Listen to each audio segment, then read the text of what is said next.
네. 자, 전략 포인트 시간입니다. 현재 시장 자체는 약간 약세 흐름인데, 낙폭이 개선되고 있지는 않는 그런 흐름 연출되고 있는데요. 오늘은 코스닥이 조금 더 코스피보다 밀립니다.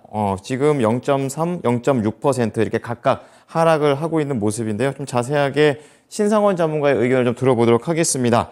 전문가님, 안녕하십니까? 네, 안녕하세요. 신상원입니다. 네. 자, 미국에서 CPI가 나왔고, 미국에서는 상승 마감. 근데 이제 우리나라에서는 시간이 지난 다음에 CPI를 받아들고 지금은 약세로 가고 있는 상태입니다. CPI에 대한 해석이 다른 건지 오전장 어떻게 보셨습니까?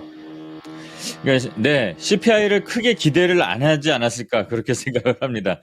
왜냐면 이제 예상대로만 나와다오 뭐 이런 거고 또 예상을 했던 것들이 그렇게 생각보다 많이 이제 뭐 3%대 뭐 2%대 2%대는 좀 무리인 것 같고 네, 그렇게 확 떨어지는 게 아니었기 때문에 그냥 생각보다 지금 많이 그러니까 둔화되면서 가고 있다 이렇게 표현을 하고 있었잖아요. 그래서 그냥 예상대로 된 거에 이제 겨우 뭐 맞춰졌다 이러니까 뭐 실망감은 또 그렇다고 나온 건 아닌 것 같아요. 그냥 차분하게 받아들인 것 같고 근데 대신 이제 기대감은 당연히 그 전에 많이 시장에 반영이 됐다고 봅니다. 그리고 제가 어제 그제 계속 말씀을 드렸지만 미국 시장도 기대감은 강한데 지표로 이렇게 올라가는 거는 좀 있는데 거래 대금 그러니까 돈이 도는 거는 좀 조심스러운 것 같아요. 그러니까 투심들이 이 반영이 된 것들이 보면은 미국 시장도 이게 우리가 차트로만 어떻게 보면 해석을 할 수가 있는 건데 꼬리들이 조금씩 여지들이 있어요. 그 여지는 뭐냐면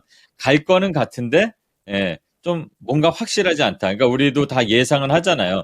동결로 갈 것이다. 네, 곧 뭐 멈출 것이다 이러지만 섣불리 행동을 하기에는 조금 네, 여지가 좀 미련이 있는 그런 것들이 반영된 거 아닐까 이렇게 생각을 합니다. 또 뭐 미국 시장은 그래도 강하게 마감을 했어요. 예, 어떻게 보면 어, 필라델피아 반도체 흐름 지수도 좀 상승 흐름을 이어가고 있고 또 테슬라 그리고 뭐 리비안 이런 전기차 관련주들이 이제 급등 뭐 이렇게 하기 때문에 또 엔비디아도 마찬가지로 이제 급등을 하고 이러면서 우리 시장에서는 오늘 좀 기대를 조금 했겠죠. 오늘도. 그런데 아니나 다를까 빠르게 이제 아침에 좀 움직임이 뭔가 진짜 한 15분 정도에 다 끝난 것 같아요. 바로 그냥 불이 난 거를 바로 누가 꺼트리고 간 것처럼 아침에 시장이 이제 우리 시장도 강세 출발은 했습니다만 일단 차익 매물이 바로바로 나왔던 것 같아요. 우리 시장의 지수를 보면 오늘 음봉 나오고 있는데 이런 흐름들이 요 한 일주일 동안 좀 나오고 있습니다.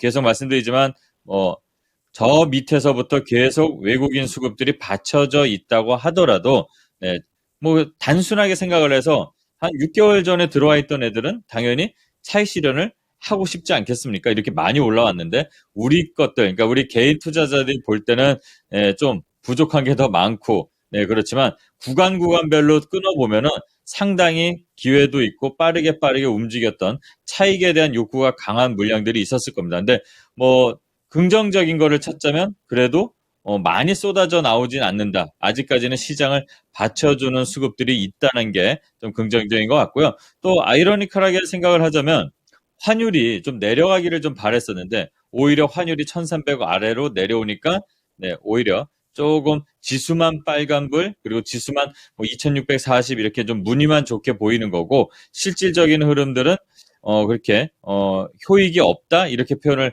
해야 될 것 같아요. 그리고 우리 시장 아까도 말씀드렸지만 뭐 빠르게 차익 매물들 나왔지만 그래도 종목들이 섹터들이 계속 선별적으로 돌아가는 거는 좀 나은 것 같습니다. 얼마 전에도 말씀드렸지만 전반적으로 한쪽으로 쏠림이 나오는 것보다는 좀 퍼져야 된다고 했는데 오늘도 뭐 물론 뭐 2차 전지 관련해서 전고체, 뭐 리튬 이런 소재 쪽으로 해서 강세가 나오고 쏠림이 좀 나왔지만 그 외에도 네, 작은 섹터들이 움직임이 나오는 것들은 좀 의미 있는 시장에 그래도 조금씩 기대감을 갖고 돈이 들어와 있는 거 예, 그런 들어와 있는 돈들이 움직이는 게 나오는 것 같다. 저는 그렇게 좀 약간 다른 시각으로 좀 봤습니다. 그리고 아침에도 어제도 그랬고 오늘도 그랬는데 꼭 시간에 이렇게 오르는 것들 있죠. 뭐 오늘 수산물 그 원전 이슈 때문에 원전 오염수 이슈 때문에 움직였던 그 물고기 관련주라고 이제 표현하죠. 뭐 닭고기들도 그렇고 네, 그 관련주들이 이제 강세 시간에서 강세 나온 것들은 바로 이렇게 차익 실현 나온다는 거 유념하시면서 그런 것들 좀 대응할 때는 좀 조심해야 될 것 같아요. 빠르게 대응할 수 없다면 실적이 기반된 종목들을 갖고 오히려 이렇게 밀리는 시장일 때 잘 보시면 돼요. 오늘 밀리는 게 무너지는 게 아니잖아요. 밀렸을 때 그래도 버팀이 있고 그래도 그 전에 수급들이 외국인 수급이든 기관 수급이든 들어와서 실적과 기반돼서 있는 종목들을 좀 살펴볼 필요가 있는 그런 시장 아닐까 생각을 합니다. 왜냐하면 이제 2분기도 끝나가는 거나 마찬가지잖아요. 이제 뭐 6월 중순도 이제 다 지나가고 있고 곧 2분기가 마감되면 또 7월 달에는 또 다시 분기 실적 시즌 돌아오잖아요.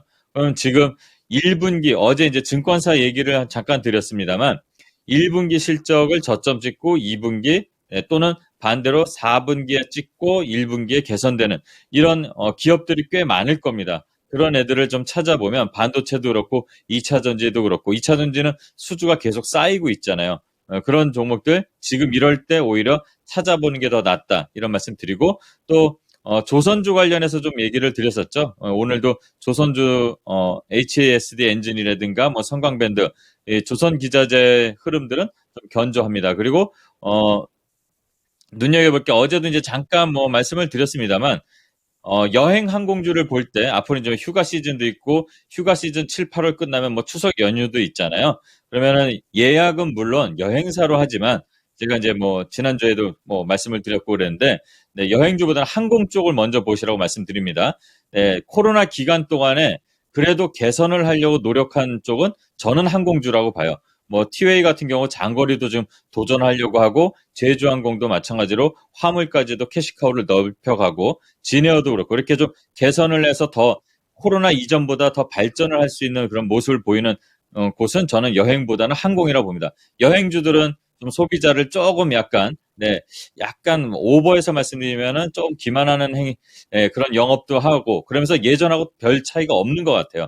좀 바뀌어지는 여행사들이 있다면 실적에 그게 좀 반영이 되고 또 소비자들도 그쪽으로 선택을 해서 좀 볼만한 게 많은데 여행주보다는 이 LCC 쪽을 봐야 되는 게 더 맞다라는 거는 맞는 것 같아요. 그리고 티웨이가 지금 잘 올라가고 뭐 제주항공 다 흐름 좋으니까요. 지금은 쫓아가서 뭐 이거를 매수하라는 게 아니라 지금 최근의 흐름에서 지지라인을 다시 잡아서 올라갈 때 봐도 늦지 않다는 말씀드리고 뭐 특징적으로 이런 게 좀 보이는 오전장인 것 같습니다.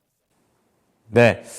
자, 결국에는 버티는 종목, 그러면서도 주요 수급 주체들의 관심을 받는 종목을 지금 이 시기에 놓치지 않아야 될 것 같다. 이런 생각이 듭니다. 자, 오후장 전략 포인트 들어갈 텐데요. 뭐 앞서 패드워치에서도 어제 이제 동결이 79인데 오늘 94까지 올라가 있는 상태입니다. 그래서 전문가님의 의견, 금리 쪽에 대해서는 어떻게 갖고 계신지 궁금하고요. 오후장 포인트도 동시에 잡아주십시오. 네, 일단은 오늘 시장은 좀 관망하면서 내일 오전까지 봐도 될 것 같지 않나. 이게 이제 포인트인 것 같고 먼저 말씀을 드립니다. 왜냐하면 결과가 나오고 나서 보셔도 된다. 왜냐하면 지금 뭐 바로 여러분들을 두고 그냥 뭐 점으로 가고 갭을 확 뛰어서 가는 그런 시장이 아니기 때문에 일단 어차피 여기까지 왔으면 결과를 한번 확인해 보시면 되는데 예상은 계속 뭐 저도 그렇고 여러 전문가분들이 다 여기저기서 다 예상을 할 거예요. 동결 이렇게 계속 말씀들이 나오고 있고 누구나 다 동결을 지금 예상을 하고 있습니다. 그리고 이제는 6월이 이제 중요한 게 아니게 됐죠. 어차피 이제 내일이면 나오니까 이 이후에 7월이 그러면 인상을 할 것이다 이러는 가능성이 커집니다. 그래서 7월이 오히려 더 좀 더 관심 있게 봐야 될 것 같다. 왜냐? 7월 이후에는 FOMC가 없죠. 9월까지. 그럼 연준도 어떻게 보면 시간을 벌 것 같은데 지금 반반인 것 같아요. CPI가 어떻게 보면 다음 달, 그러니까 이번 달 거죠. 다음에 발표되는 게 드디어 3%대로 갈 수도 있다. 그리고 뭐 블룸버그에서는 CPI가 점점 밑으로 우리의 마음과 같이 빠르게 가진 않더라도 느려지지만 밑으로 가고 있다. 어쩌면 이 인상은 필요 없을 수도 있다. 그럼 계속 동결, 그러니까 스킵으로 갈 수도 있다. 이런 전망도 나옵니다. 아마 인상보다는 그런 식으로 가는 게 연준에게도 부담이 덜 할 것 같다. 그러면은 오히려 시장에 대한 그런 우리의 이 기대감들이 점점 행동으로 나와서 시장에 좀 뭔가 유동성이 들어오지 않을까. 저는 이런 예상도 오늘은 좀 해봤습니다. 그래서 연준이 원하는 지표까지 좀 느리지만 가고 있으니까 우리가 전체적인 시장의 흐름 그리고 우리 시장에 외국인 수급 들어온 거 수급은 아직 탄탄하다는 것을 보면서 예, 무너지는 시장은 아니니까 너무 이렇게 좀 조급한 대응은 안 하는 게 좋겠다 이 말씀 드리고요. 또 어제 중국 관련 얘기도 좀 드렸지만 금리 인하하고 뭐 경기 부양 기대 이렇게 나옵니다. 그래서 유가가 좀 반등하고 그런 흐름이 나오는데 그래서 그런지 뭐 인프라 또는 원자재 관련주들이 좀 움직임이 좀 나왔습니다. 오늘도 뭐 이구 산업이 오랜만에 반등 나오고 그런데 이거 단기적으로 보시는 게 낫다. 계속 강조드리고요. 또 삼성에서도 이제 SDI GM하고 합작 배터리 공장 건설한다고 하니까 오늘 뭐 상신 EDP가 초반에 반등 나오고 그러는데 이런 이슈에 반등 나오는 것들 빠르게 먼저 반응이 나오는 애들이 뭔지 체크해 볼 필요 있고 또 대통령께서 우리나라 1호 영업사원 자처하고 계시잖아요. 이번에도 뭐 프랑스, 베트남 순방을 하는데 프랑스보다는 베트남 쪽에 가서 말씀들 나올 것들이 더 시장에 관심이 있지 않을까. 그리고 UAE 외교장관 접견하면서도 원전 방산에 대한 협력 강화를 강조했으니까 만약에 이제 프랑스 쪽 가서 유럽의 원전 관련 이슈들이 나오는지 뭐 최근에 두산 에너빌리티의 그 수급이 들어왔으니까 그런 원전 방산 관련해서 좀 관심 있게 흐름을 체크해 볼 필요가 있다. 그리고 이제 베트남 가서는 뭐 핵심 광물 그 공급 관련된 거 그리고 신재생 에너지 이 분야에 대해서 좀 얘기가 나올 것 같다고 합니다. 그래서 그러다 보면 스마트 시티 그리고 과학 기술까지도 네, 우리 협력하는 부분들이 얘기가 나올 것 같다. 그러면 그 관련된 스마트 시티 관련된 거, 스마트 그리드라든가 또는 전력망, 베트남도 지금 빠르게 변화하고 있고 우리나라에서 거기에 진출한 회사들이 꽤 많습니다. 그래서 그런 전력망 관련된 것들도 한번 살펴보는 오후가 되면 좋을 것 같습니다. 네. 자, 이어서 목표가 도달 종목 좀 체크해 보겠습니다. 원래는 두 개인데 하나는 전제 조건을 붙이셨는데 아직 가격대가 안 와가지고 노바텍만 보도록 하겠습니다. 우선 1차 돌파를 해서 2차로 갈 건지 아니면 여기에서 익절할 건지 알아보겠습니다. 어떻게 할까요, 전문가님? 네, 가야죠. 다음 목표가 이제 추세가 괜찮았고 이 회사가 두 가지 이슈에 있다 그랬잖아요. 하나는 이제 뭐 핸드폰, 폴더블 폰에도 좀 연결이 돼 있고 또 2차 전지에도 연결이 돼 있고 제가 얼마 전에 캐시카우가 다양하더라도 실적이 나오는 애들 뭐 5탄이라고 이렇게 표현을 했었는데 요즘에 하이브리드라고 표현을 하더라고요. 네, 노바텍 다음 목표가 38,000원 바로 직전에 목표가 고점 근처를 설정하고 가는데 오늘 수급이 크게 거래가 들어오지 않으면서 상승을 시키고 있으니까 한 38,000원 한번 바라보면서 대응해 보시면 될 것 같고 일부 3분의 1 정도라도 수익은 확보해 놓고 가면 될 것 같습니다. 자, 그럼 바로 추천주 들어가 보겠습니다. 어떤 종목일까요, 전문가님?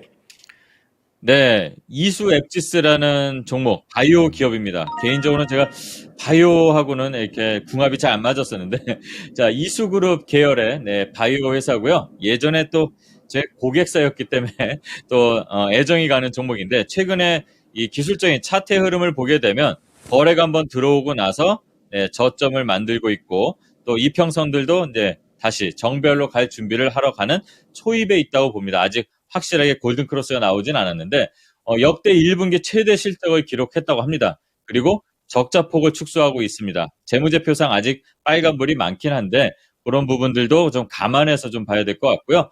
이 뭐 클로티냅이라든가 에브서틴, 파바칼 이런 것처럼 좀 약간 희귀 질환 치료제 등 그런 사업을 좀 영위하고 있습니다. 그리고 1분기에 좀 매출이 잡혀야 될 것들이 2분기로 좀 이연이 돼서 2분기 실적이 이제 좋게 다음 달에 나올 수 있다는 그런 기대감도 갖고 있습니다. 그래서 실적들은 계속 개선될 것으로 보고 있는 이수 앱지스를 갖고 왔고요. 손절가는 6,300원 그리고 진입가는 뭐 현재가 7,270원 왔다 갔다 하는데 아래로 네, 3분 아래에서 들어가시고 1차 목표가는 8,400원 설정하고 대응해 보면 될 것 같습니다. 네. 자, 이수 앱지스 잘 보도록 하겠습니다. 감사합니다. 네, 감사합니다. 신상훈이었습니다. 네, 지금까지 투자 판단에 도움이 될 수 있는 정보를 제공해 드렸습니다. 하지만 특정 종목의 상승과 하락을 보장하지는 않으니까요. 참고해 주시기 바랍니다. 오후장도 힘내십시오. 고맙습니다.